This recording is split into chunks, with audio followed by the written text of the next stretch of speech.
बच्चों नमः संस्कृत है। हम लोग आज संस्कृत व्याकरण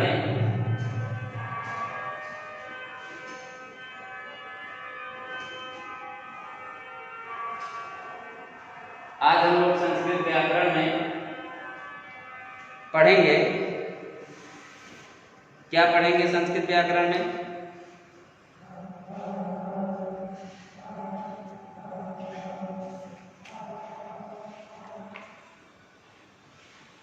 पढ़ेंगे व्याकरण में आज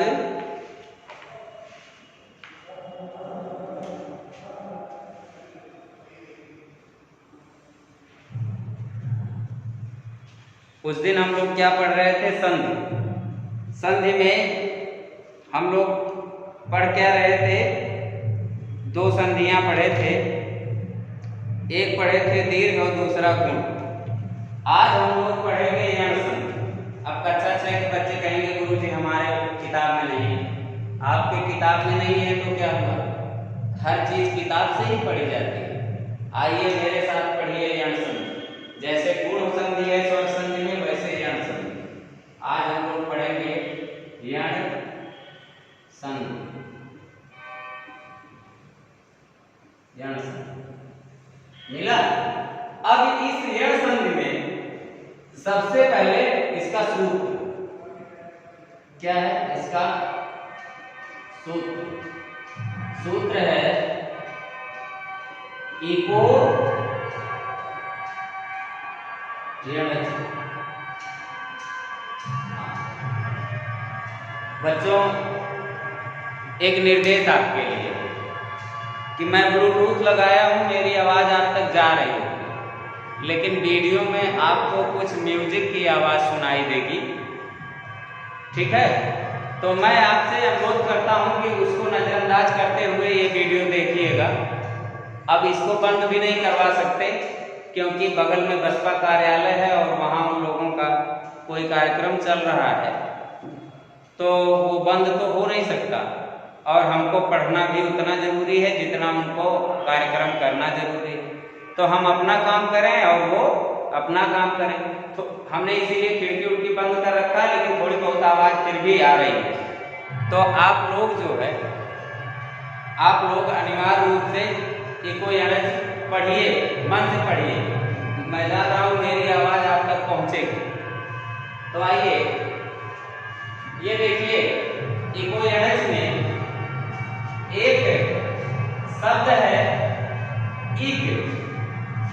क्या है? इक। और दूसरा शब्द है यण। एक शब्द है इक, दूसरा है यण, और तीसरा एक शब्द है अच। तीन शब्द हैं,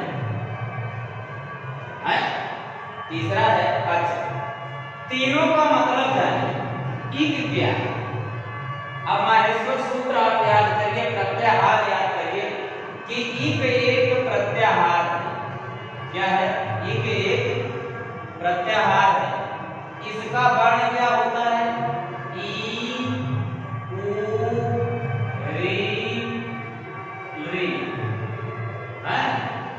आ, ई, आ भी होता है, नहीं आ नहीं होता, आ को छोड़ के ई, आ, ई, उ, री, री कर। तो ये चार वर्ण इक है। और यण में क्या है? यण भी क्या है? प्रत्याहार। क्या है? प्रत्याहार है। यण भी एक प्रत्याहार है। इसके वर्ण है या, वा, रा, ला, है ना? और अच क्या है? ये भी प्रत्याहार। अच एक प्रत्याहार। इसमें क्या आते हैं? इसमें सभी स्वर आते हैं। आप पढ़े होंगे अच के अंदर क्या आते हैं? सभी स्वर आते हैं कि नहीं आते? अब सभी स्वर में आ, ई, उ, री, री का नहीं आए। ए, आई, ओ, आओ,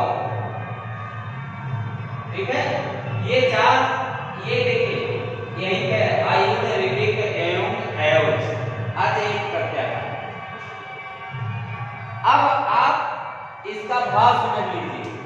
पहली चीज तो यण संधि का सूत्र क्या है, इको यणच। नंबर 1। दूसरी चीज इक प्रत्याहार। इक प्रत्याहार, इक क्या है, इसमें सूत्र है इको यणच। इक क्या है, इक एक प्रत्याहार है। इक कहने से ई उ री का ज्ञान होना चाहिए। इसी प्रकार यण क्या है, यण एक प्रत्याहार है। यण कहने से या का ज्ञान होना चाहिए। और अच, एक शब्द अंत में अच है। अब आप कहेंगे गुरुजी ये अच ही, आपकी बात सही है। ये अच को अच इसलिए लिखा, इसके पीछे बहुत बड़ा रहस्य। देखिए संधि में जो सप्तमी विभक्ति में होता है, संधि में जो सप्तमी विभक्ति एक वचन में शब्द होता है वो बाद में हो। उसका मतलब है कि ये अच बाद में होगा। क्या होगा, इस अच का इस अच में सप्तमी एक वचन। जैसे आप पितरी पढ़ते हैं, पितरी में रा की छोटी मात्रा है, वैसे अच का जब सप्तमी में रूप बनाएंगे क्या बनेगा, अच बनेगा। और संधि में इसका मतलब ये है कि अच शब्द में सप्तमी लगाने का मतलब है कि ये अच जो है वो बाद में यूज होगी। बाद में यूज होने का मतलब कि आप दो शब्दों को जोड़ते हैं तो यहां पर अच होगा, यहां नहीं होगा। अच कहां होगा, अच यहां। समझ में आया? अच का मतलब समझे कि अच कहां आएगा, वो बाद में आएगा। और इधर क्या आएगा, इधर के लिए देखिए लिखा है इक आएगा। इधर क्या आएगा, इक। अब अगर इक के बाद अच आए, अब देखिए वही है, इक के बाद अच आए तो क्या हो जाए, यण हो जाए। किसके स्थान पे, ई के और अच के स्थान। ई और ई के, और सही पूछिए तो कहेंगे इक के स्थान। किसके स्थान पर, इक के स्थान। क्या हो जाए, यण हो जाए। अब वो यण क्रम से हो जाए कि ई के बाद कोई अच हो, अच माने स्वर हो, तो क्या हो जाए, इक के स्थान। अब इक माने अगर इक में पहला वर्ण ई आता है, दूसरा वर्ण क्या आता है, उ आता है, तीसरा वर्ण क्या आता है, री आता है, और चौथा वर्ण आता है क्या, री आता है।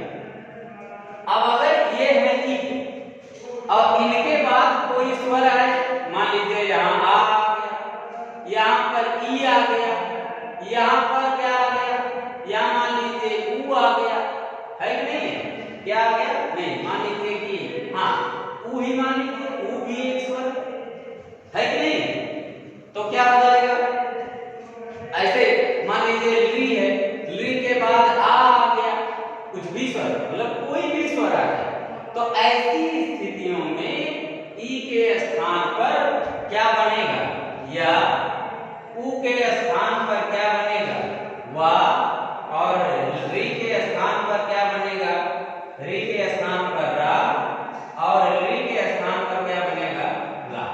यही चार अक्षर बनेंगे। इसीलिए कहा गया कि इक पहले हो, अच सप्तमी में है, इसका कहने का मतलब है कि स्वर बाद में हो, कोई स्वर बाद में, स्वर माने कोई स्वर बाद में हो, तो ई के स्थान पर या, उ के स्थान पर वा, री के स्थान पर रा, और री के स्थान पर ला, ये हो जाए।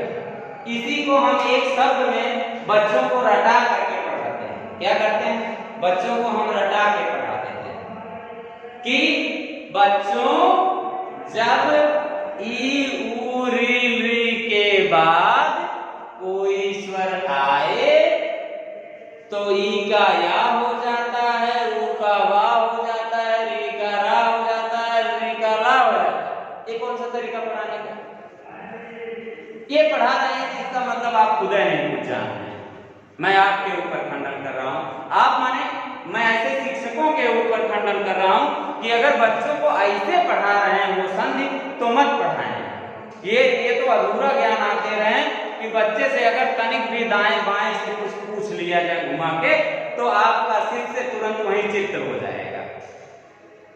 अगर आपके शिष्य से पूछ लिया जाए कि इस सूत्र में कितने शब्द हैं तो आपका शिष्य नहीं बता पाएगा, क्योंकि आपने उसको ये बताया नहीं।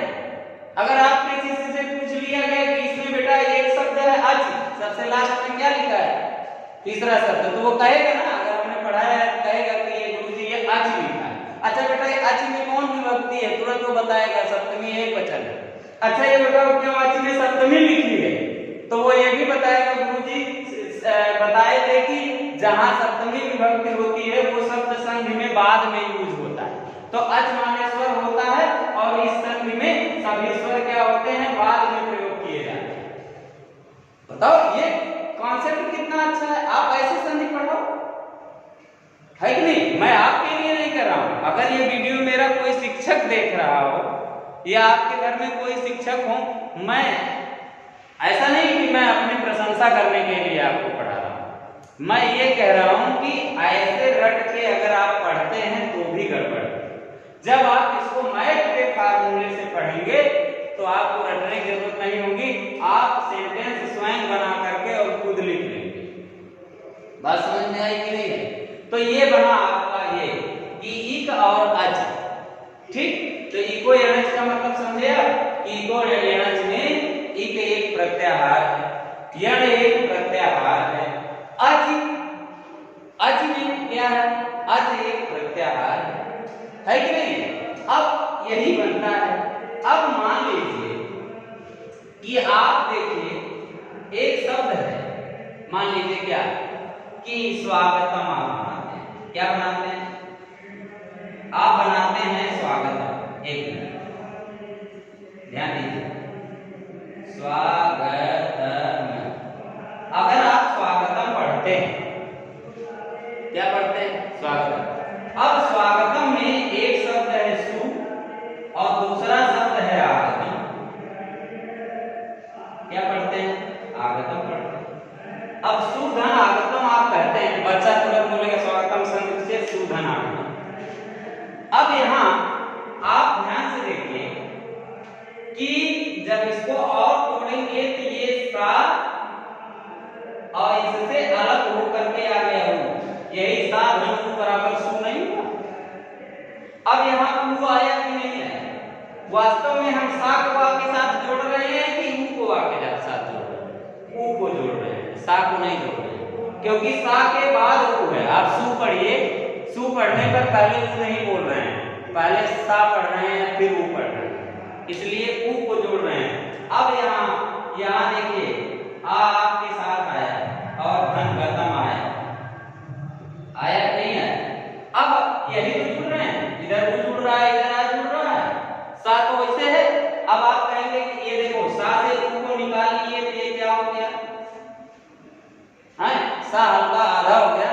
तो अब यहाँ अब ध्यान दें कि ये जो स्वागतम है, इस स्वागतम को अब हमने बताया कि देखो ये इक है कि नहीं है? ये इक है और भाई अच ही है। अच क्यों कहा हमने? क्योंकि अच भी है और सप्तमी विभक्ति में है। सप्तमी विभक्ति नाते मतलब बाद में है।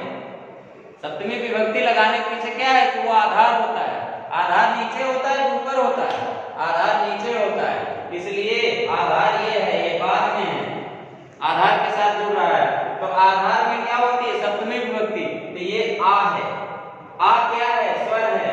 कहाँ लगा? बाद में लगा, इसीलिए अच को सूत्र में पाणिनि जी ने क्या लिखा? अच। समझ में आया कि नहीं है? अब तो यहाँ आप ध्यान से देखिए कि सा में जब उ और आ मिला करके, सा में जब उ और आ मिला करके आप देखेंगे तो उ का क्या बन जाएगा? हैं? उ का क्या बन जाएगा? वाह। और बड़ा है ना, तो यहाँ पर क्या हो जाएगा? हैं? यहाँ बड़ा हो जाएगा तो क्या बनेगा? उ के स्थान पे वाह हो गया। उ के बाद कोई स्वर आया तो उ के स्थान पे वाह हो गया और बड़ा आके मिल गया, क्या बना? अब अगर और धन गतम हो गया,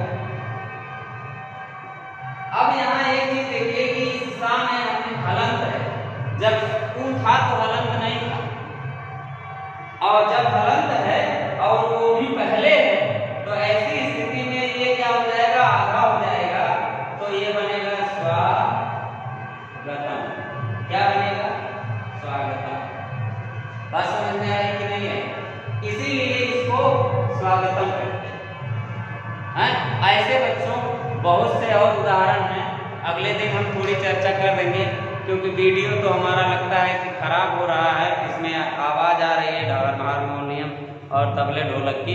तो आज के लिए बस इतना ही। नमः संस्कृताय।